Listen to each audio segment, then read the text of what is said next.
नमस्कार. आपण पाहत आहात श्रीगोंदा ऑल महाराष्ट्र न्यूज. जर आपण चॅनेलला नवीन असाल तर लाईक करा, सबस्क्राईब करा आणि बेल आयकॉनला क्लिक करून पुढे पाठवा. लातूर जिल्ह्यातील सचिन मुंडे या तरुणाने पंकजा मुंडे यांचा जर पराभव झाला तर मी गेलो असे सांगत व्हिडिओ सोशल मीडियावर पोस्ट केला होता.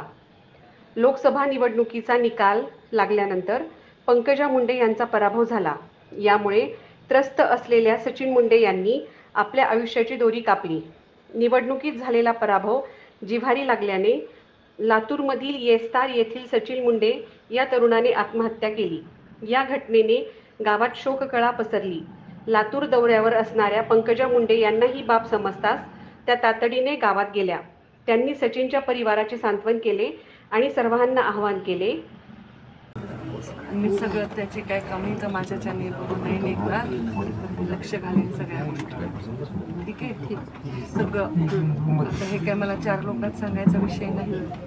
तुम्हाला माझी माणसं पाठवेन सांगितलं, कारण तसं म्हणलं तर असं होईल का मी काहीतरी व्यवहार करेन. माझं आणि तुमचं व्यवहाराचं नातं नाही ना. मी तर कधी आले नाही तुमच्या घरी, तरी त्याने जीव दिला. एवढं जीव लावला. पोचू नाही शकले. खूप प्रेम करतात तो सगळे. माझ्या जीवाला खूप लागलं. असं कधीच झालं नाही.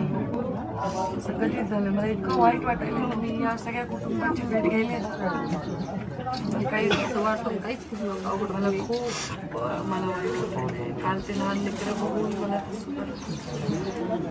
कसं देवाने असं गरीब माणसाला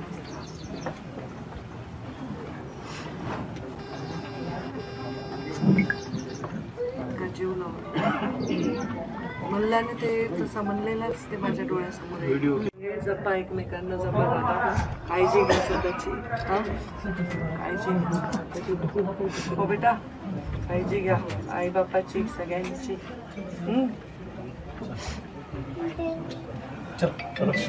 माझा पिये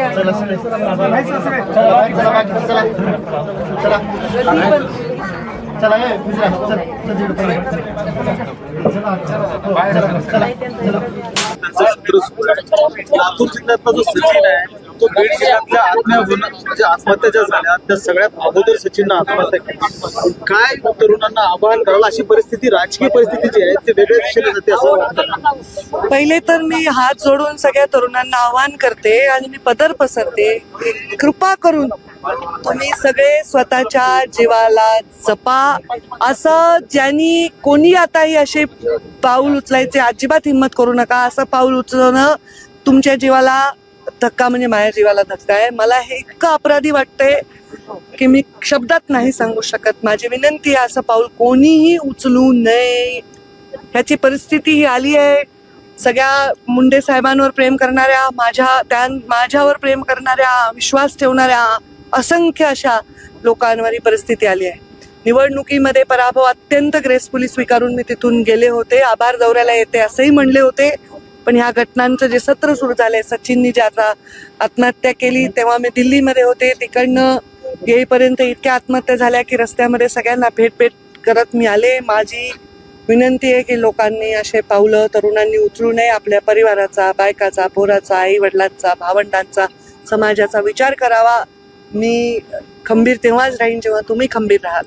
आणि मी जर खंबीर राहते, मी जर पचवू शकते सगळ्या गोष्टी, तर तुम्ही पण त्या पचवल्या पाहिजे. आपला नेता जसा आहे तसा आपला कार्यकर्ता असला पाहिजे. एवढं जीव लावू नका मला की तुम्ही तुमचा जीवच पस्ताल. एवढीच विनंती. राजकीय परिस्थिती जी आहे ते आतापर्यंत तुम्ही म्हणजे अनेक वर्षांपासून राजकारण पाहतात, यावेळेला हे राजकारण जे आहे ते वेगळ्या दिशेने जाते असं वाटतं. हे राजकारण न्यूनगंड लोकांच्या मनामध्ये निर्माण करणारं झालं की आपल्याला काही आपली अवकात नाही, आपल्या बोलण्याला काही मान्यता नाही, आपण कधीच बदलू शकत नाही समाजात, अशी एक परिस्थिती वाटायला लागली लोकांना. असं वाटतंय मला. माझं आकलन आता अत्यंत प्रथम दर्शनी असं वाटायला लागलं. हे असं नाही व्हायला पाहिजे. अनेक वर्ष लागले लोकांना समाज एकरूप करून सगळे जगायला, आणि परत तशी परिस्थिती निर्माण होऊ नये. एखादा नेता एखाद्याच्या गळ्याचा ताईत करण्यासाठी 50-50 वर्ष जातात, 2-2 पिढ्या खपतात, आणि अचानक ते नेते बाजूला राहून आज एक नवीन नेतृत्व निर्माण करण्याची क्षमता ईश्वरात आहे. इथे कोणी ईश्वर नाही. आणि त्यामुळे ह्या लोकांची जी भावना आहे त्या भावना फार महत्वाच्या आहेत, आणि त्या भावनांसाठी माझं राजकारण आहे. मी काही ईश्वर नाही, मी काही कोणाला रिप्लेस करू शकत नाही. परंतु मुंडे साहेबांच्या नंतर जीव लावलाय मी पण, आणि इज्जत दिली आहे, स्वाभिमानाने राहिले, स्वाभिमानाने ठेवले, निस्वार्थपणे काम केले. ही भावना लोकांच्या मनामध्ये असल्यामुळे एवढं प्रेम करतात. आपण दिल्लीमध्ये होतात शपथविधीच्या वेळेला, आता पुढचं राजकारण म्हणून तुम्ही विधानसभेकडे होप्स म्हणून पाहताय. त्याचबरोबर आता मंत्रिमंडळाचा विस्तार असेल किंवा अनेक पदं अशी आहेत जिथे राजकारणात आपल्याला सामावून घेतलं जाऊ शकतं, असं काही मी यावर आता काही विचार करू इच्छित नाही ना. मी पक्षश्रेष्ठींवर त्याच्यावर कधी चर्चा केली आता.